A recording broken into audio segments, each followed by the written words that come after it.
Hello, everybody. What a night. Oh my God.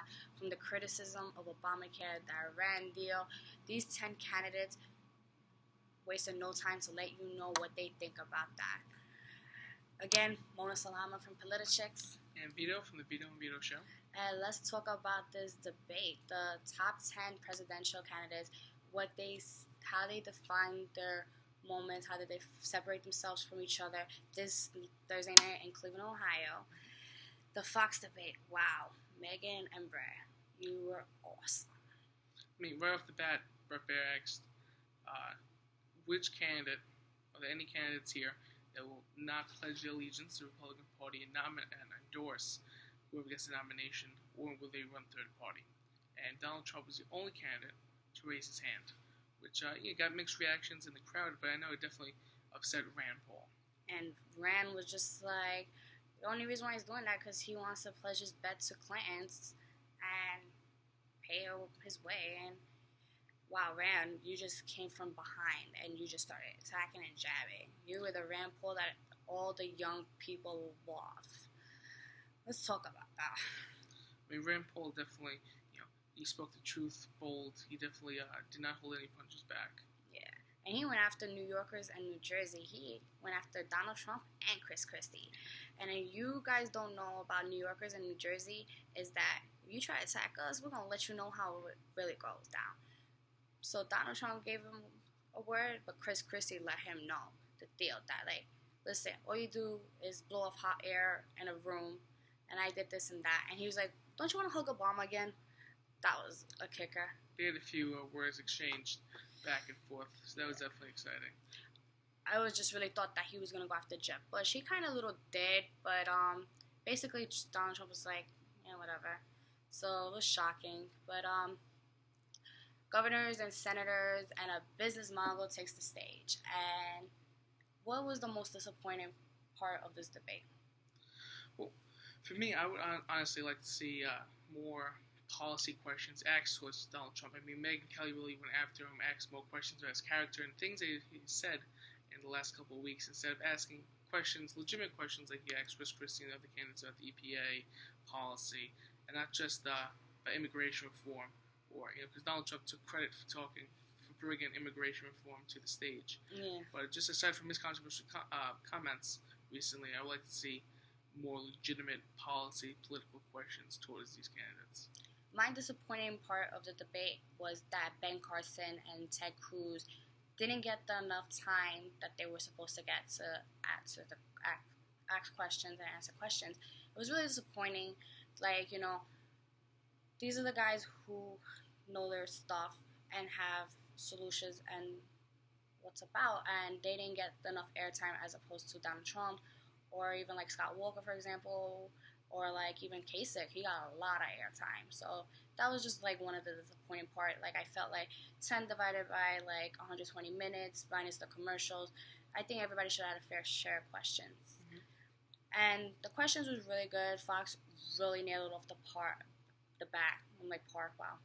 They really nailed off the bat. But what's up with the God question? Like, I love you, God, too, but like, I just felt like that should have been another place, another time for that. What would you think about that? Well, they're definitely catering to the Christian conservative wing of the party. You have many Christian conservatives. Ted Cruz up there, Huckabee. These guys, a religious question there is what they were trying to aim at for. Yeah, it was something different. Definitely changed it up a little bit. I mean, open up the questions, ask any questions you want. Why not? So who you thought won this debate? It's really hard to say because they didn't really have too much time. Donald Trump was obviously right in the center. Really tough to tell, but definitely, I think out of the entire day, both debates, I think the biggest one clearly was Carly Fiorina. You can expect her poll numbers to go up in the near future. Yeah, definitely. And I'm definitely going to probably see her. I don't know. I think CNN is also doing the top 10 as well. And off the bat, she's going to be in that top 10. But I would say who actually won the debate was, I would say three guys. Because of their airtime. Walker, because of what he says and what he knows. Rubio and Paul. Like, you just came out of nowhere and you let them know how you feel.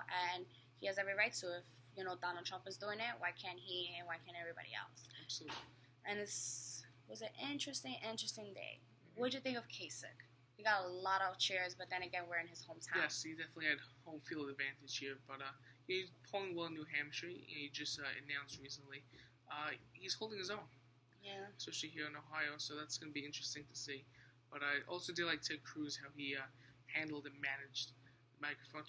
Really took control of his time with the debate, because it's so limited, the time each candidate has. But I think he did really well, stuck to his guns, and really he was bold.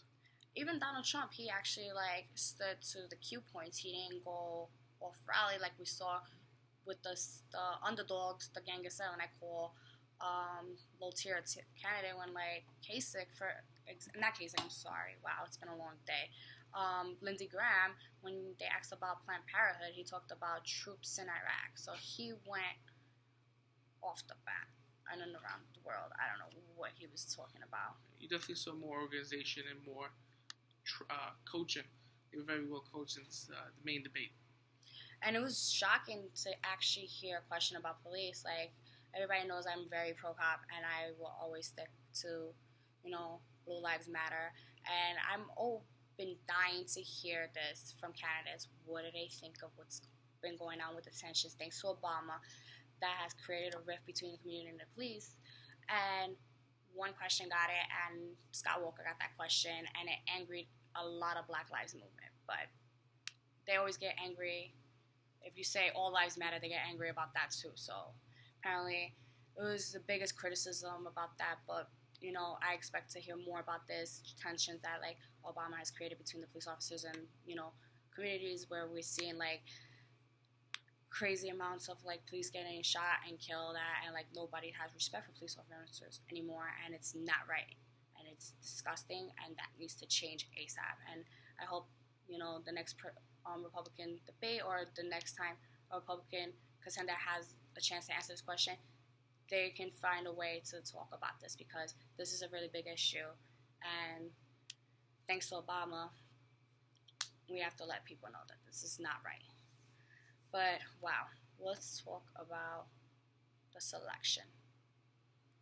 The selection process, that was crazy. I can't believe how, everything is just,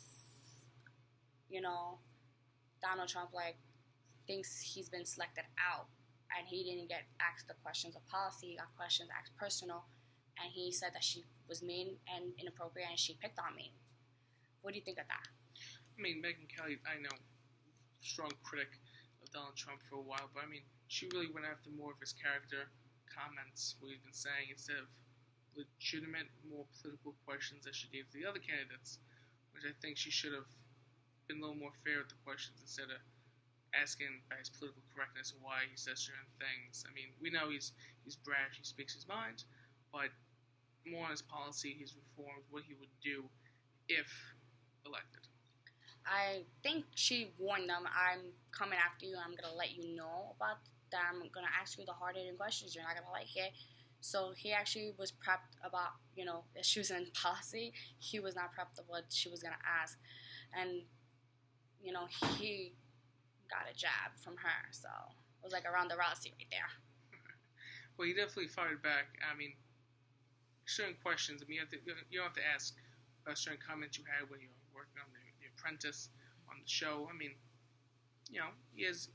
He made controversial comments about immigration reform, these different things.